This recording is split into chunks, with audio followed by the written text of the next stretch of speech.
I think there's Yeah. something really powerful about what you just Yeah. mentioned that I would just briefly like to double click Sure, on, which sure, is sure. I think in episode 10 or 11, I ripped apart a book by a pathologist who was basically working in a lab doing like blood samples and that kind of stuff. And he Right. basically had the argument that autism didn't exist because he couldn't measure it. And, there's so many different things wrong with that because pathology in a psychiatry context is very different than pathology in a blood sample context.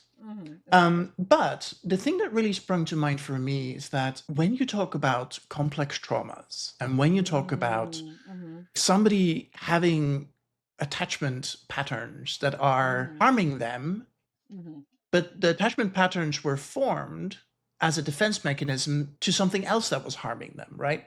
In those kind of layers, I feel like applying scientific method, it's like you can deal with the symptoms, Exactly. right? But you Yeah, can't but deal you're with the things that are talking about underneath. pathology.